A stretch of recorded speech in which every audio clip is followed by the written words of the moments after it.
dagen for dagen, som alltid lyst på noe lett. Og i dag skal jeg lage en salat som jeg ikke har laget på lenge.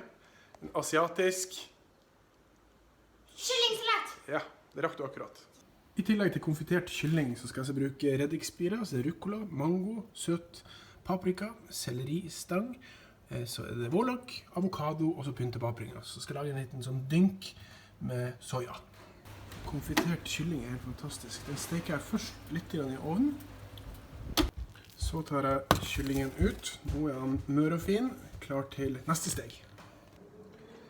Så tar jeg rett og slett og så drar jeg av alt det møre kjøttet. Det skal nå inn i ovnen. Jeg skal sprøsteke det under grillen med litt sojasaus. Sjukt godt. Så tar jeg dette kjøttet nå. Sykt mørt og godt. Tilbake i panna. Så skal det inn under grillen. På med litt soja. Aldri feil. Inn i grillen. Verdens enkleste, men selvfølgelig jævlig deilig saus. Jeg har honning fra Piemonte. Så har jeg hjemmelaget chilipulver fra Mexico. Lime, soja, mix.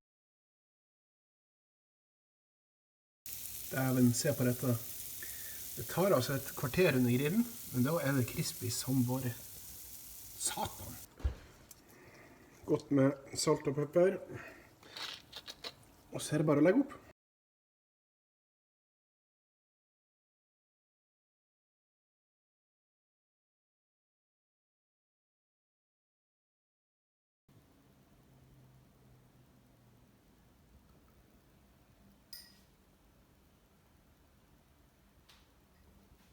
Sulten?